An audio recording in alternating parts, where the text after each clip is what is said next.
Salty, sweet, chewy, crunchy. It's a delicious combination born from one of Black America's most consequential cultural movements.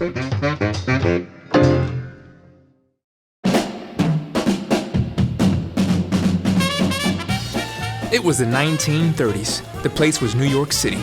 It was the epicenter of Black Americans' movement into mainstream culture, the Harlem Renaissance. Artists, writers, and thinkers would gather at venues in Harlem into the wee hours of the morning, listening to touring big bands and jazz artists. As the clubs stayed open later and later, so did the local restaurants to take in the hungry concertgoers. One such restaurant owner was Joseph T. Wells, founder of Wells Supper Club. Wells became known for its Southern-inspired menu. But Wells needed a hit to stay on top of the 2 a.m. restaurant business. What could he do? Seeing an opportunity, Wells realized that the fried chicken leftovers from dinner could be served with the freshly prepared waffles for breakfast, creating a sweet and savory concoction unlike anything else. The dish was a hit. Eventually, word got out and chicken and waffles became a soul food staple from Atlanta to Los Angeles. And though Wells closed in 1982, the dish lives on. So when you think of the Harlem Renaissance, take Duke Ellington's jazz, Langston Hughes' poetry, and Joseph T. Wells' chicken and waffles.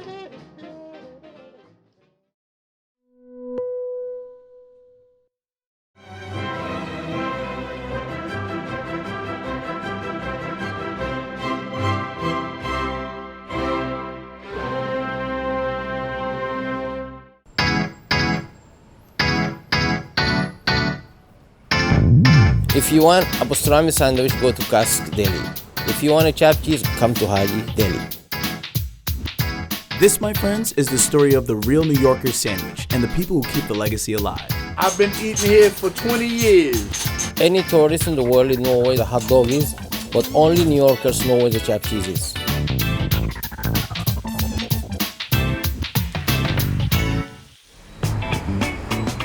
On 110th and 1st Avenue, inside the bodega best known as Haji's, we meet Salah.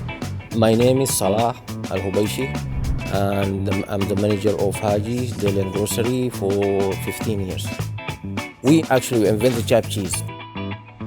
Yo, boss, let me get 2 chopped cheese with everything on it. Lettuce, tomato, pickle, ketchup. Put bacon on it too. Salt, pepper, and vinegar. The ingredients is 1 burger, for example, or 2 burgers. You chop it up good, and then you put it with some seasoning. That's the secret, the seasoning, and whatever you like lettuce, tomatoes, onion, and that's a sandwich.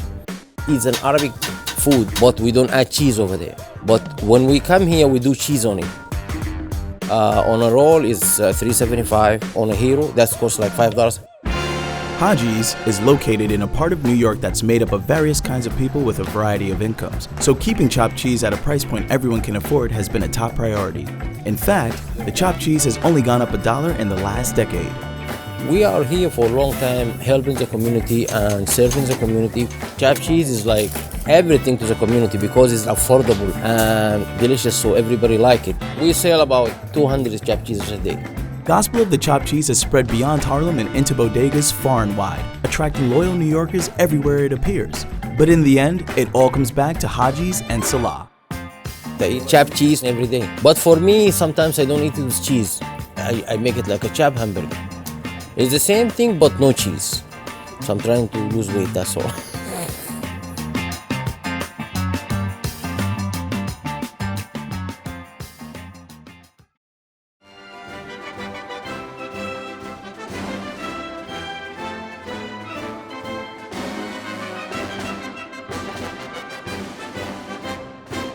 I've been living with drama. I'm on my knees screaming, pray for me, mama. I've been kicking people off the Apollo stage for what, 31 years? If you're not good enough, you get booed off the stage, the audience love it. So good. Not so good. I'm C.P. Lacey, the executioner at the world-famous Apollo Theater. All together now. Boo!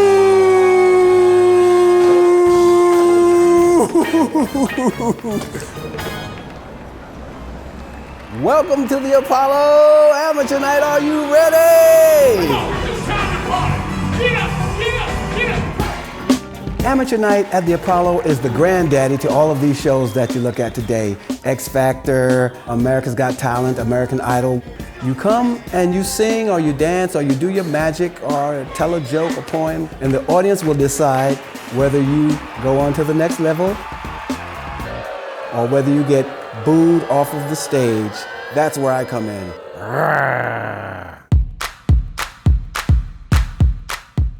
My role is to educate you about your own talent or lack thereof. Our booing policy is this. There's a boo here, a boo there, a boo here.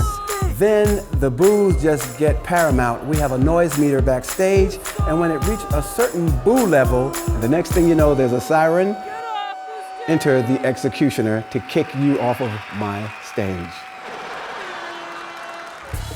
The executioner character changes after every execution. At the top of the show, I'll gong someone off as Michael Jackson. You've been struck by a boo criminal. The godfather of soul, James Brown. So true, so true. You just got a boo. Dun, dun, dun, dun, dun. Hey, hit me. Prince. Boo. The Apollo Theater is a place where we as African Americans could go and perform. Folks like Ella Fitzgerald, Sammy Davis Jr., James Brown, and Lauryn Hill have graced the Apollo stage. I don't enjoy kicking people off the stage per se. If time allows, I try to get to the person who got booed off the stage and just encourage them and console them. Go back to the woodshed, learn your craft, and come back. And when you're very, very good, we'll give you the claps. The Apollo always invite you to come back and try again. Thank you, man. Thank you, Apollo. Every week, without fail, when they say, here's the executioner saying goodnight to you folks, thanks for coming in, there's always someone that goes, boo, I hate you. They just love being a part of the Apollo audience.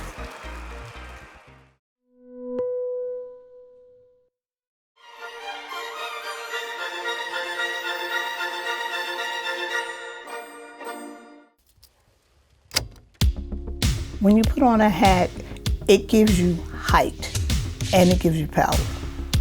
For us, church hats are not just hats. They are crowns, and when a woman puts one on, she becomes a queen.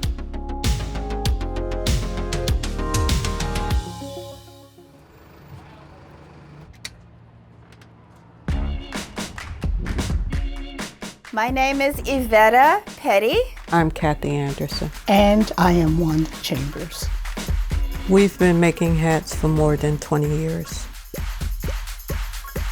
A church hat is a very special hat, especially in the African American community. As a child growing up in the South in the 60s, we always wore hats. Sunday is the one day historically that we had a chance and we step out in our Sunday best. I don't believe that church hats are a thing of the past. I have noticed that the younger generation is taking on the tradition of wearing hats. It makes me happy to see a younger woman with a hat on her head because I know that she's still carrying on the tradition. I come from a long line of church hat wearing women. Everyone wore a hat. It was a parade. It was colors. It was magic. When you go to church and you step in and you see all of your sisters with hats on, we all be eyeing each other and under our breath saying, boy, that's a really gorgeous hat. So it's wonderful to be in a room filled with women with hats on, and each one of us look absolutely amazing in our own right.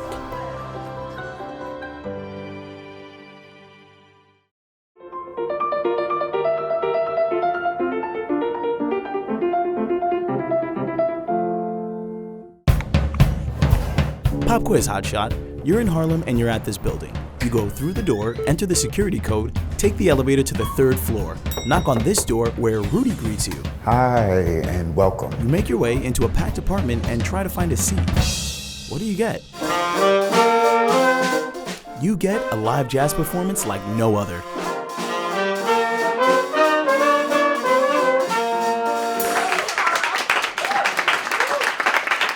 Every Sunday, Marjorie Elliott and her son Rudell Dreers open the doors to their apartment for people to come and listen to jazz music. We decided to use our apartment because we can do what we want here. It's just a matter of this is home. So everybody who walks through that door, we treat as family. And it's a pretty big family. The concerts are so popular that if you're not on time, finding a seat can be a little tricky. We fill up the living room, the kitchen, the hallway. People will stand out taking videos. It's pretty much like that every Sunday now. You know, it's like it's jam-packed. The jazz concerts began in 1993 after Rudell's brother Phil passed away. Well, my brother passed away on a Sunday, and Mommy had the great idea to honor him with concerts on Sundays. You know, when you play music, you just get all your angst out, and it's just a healing feeling. So I think her thing was, you know, what better way to honor him than with a concert? And we've been blessed to never have missed a Sunday.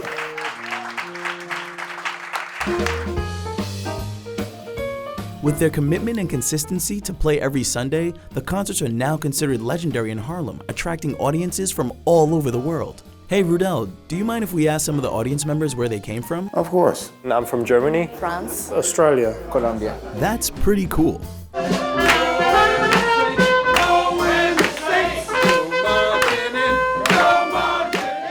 I think once we started, it just took on a life force of its own. Sometimes people come and they don't know what they're going to expect. You know, it's like ring a bell and get free jazz. And then once they get here and they have that experience, it's kind of something they won't forget.